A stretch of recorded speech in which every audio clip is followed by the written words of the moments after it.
Hello friends, welcome back to my channel. आशा करती हूँ आप अपने घरों में सब बढ़िया से होंगे। मेरे चैनल में आपका तहे दिल से स्वागत है। तो चलिए शुरू करते हैं वसंत भाग 1 छठी कक्षा के अगले प्रश्न। देखो बच्चों, कल हमने यहाँ पे ये सब पढ़ा था, पिछले प्रश्न अभ्यास हमने कर लिए थे। आगे है अनुमान और कल्पना। इसमें कवि ने क्या बोला है, चलो पढ़ते हैं। अगर आपको मेरी वीडियोस पसंद आ रही हो तो please like and share subscribe ज़रूर कीजिएगा। चलो शुरू करते हैं। कवि ने नीली चिड़िया का नाम नहीं बताया है, वह कौन सी चिड़िया रही होगी। इस प्रश्न का उत्तर जानने के लिए पक्षी विज्ञानी सालिम अली की पुस्तक भारतीय पक्षी देखो। इनमें ऐसे पक्षी भी शामिल हैं जो जाड़े में एशिया के उत्तरी भाग और अन्य ठंडे देशों से भारत आते हैं। उनकी पुस्तक को देखकर तुम अनुमान लगा सकते हो कि इस कविता में वर्णित नीली चिड़िया शायद इनमें से कोई एक रही होगी। तो कौन कौन सी चिड़िया का नाम बताया? नीलकंठ, छोटा किलकिला, कबूतर, बड़ा पतरिंगा। तो देखो इसमें हमने नीली चिड़िया पढ़ा है, तो नीले पंखों वाली चिड़िया जो होगी वो नीलकंठ ही है। आपने अगर नीलकंठ का पिक्चर, नीलकंठ जो पक्षी है उसकी पिक्चर देखी होगी तो आपको पता होगा कि वो थोड़े नीले रंग का पक्षी होता है। तो इसमें इसका उत्तर आ जाएगा नीलकंठ। दूसरा प्रश्न है, नीचे कुछ पक्षियों के नाम दिए गए हैं, उनमें यदि कोई पक्षी एक से अधिक रंग का है तो लिखो कि उसके किस हिस्से का रंग कैसा है। जैसे तोते की चोंच लाल और शरीर हरा होता है, इस तरह से आपको ये 4 पक्षियों के नाम दिए गए हैं नीचे, तो आपको बताना है कि उन पक्षियों के रंग कौन कौन से होते हैं अगर वो 2 रंग के हैं तो देखिए पहला है मैना। तो आप सब बच्चों ने मैना देखी होगी।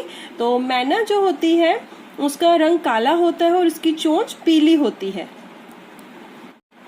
फिर आ जाएगा कौवा। और कौवा जो है, आप सब बच्चों ने कौवा जिसे इंग्लिश में क्रो बोलते हैं देखा होगा। कौवे का पूरा शरीर काला होता है। फिर है बतख।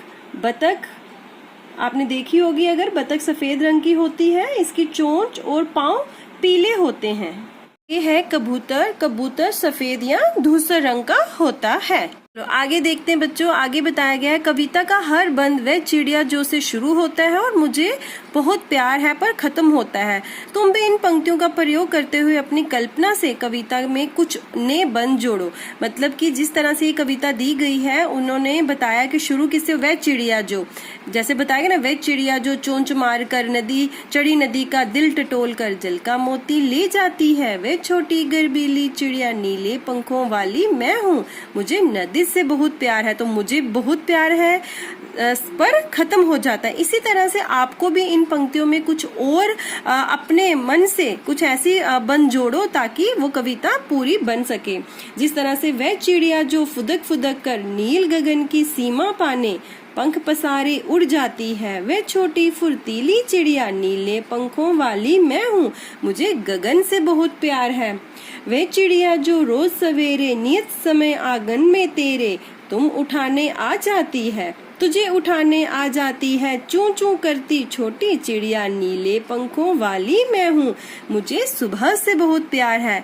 इस तरह से आप भी अपने मन में जो भी आपकी आता है सोचो। ये आपकी एक कल्पना है, कल्पना बनाइए अपनी और उसमें आप कुछ भी नई पंक्तियां जोड़कर इस कविता को आगे बढ़ाइए। इसी तरह से तुम भी ऐसी कल्पना कर सकते हो, वह फूल का पौधा जो पीली पंखुड़ियों वाला महक रहा है मैं हूँ, उसकी विशेषताएं मुझ में है।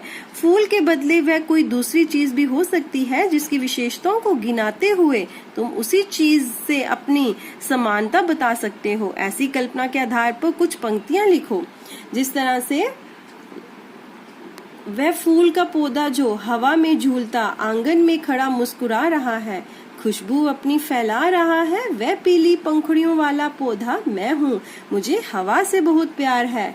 वह फूल का पौधा जो खिलता मुरझाता पर खुशबू से नाता सदा निभाता है, मुरझाने पर भी खुशबू ही देता, वह पीली पंखुड़ियों वाला पौधा मैं हूँ, मुझे खुशबू से बहुत प्यार है। तो देखो इस तरह से एक पौधे के बारे में बताना है कि पौधा अपने बारे में क्या क्या बता रहा है, उसे किस किस चीज से प्यार है। जिस तरह से चिड़िया को नदी से, अन्न से, विजन से आपने बनाया, तो उसमें गगन से, सुबह से, इस तरह से पौधे के लिए भी आपको बताना है, उसकी विशेषताओं के बारे में बताते हुए इन पंक्तियों को पूरा कर एक कविता बनानी है। तो आशा करती हूँ आपको आज का ये जो हमने आज की वीडियो बनाई आपके लिए, आज का ये लेसन आपको अच्छा लगा होगा। अच्छा लगा तो please like and subscribe my channel. Thank you.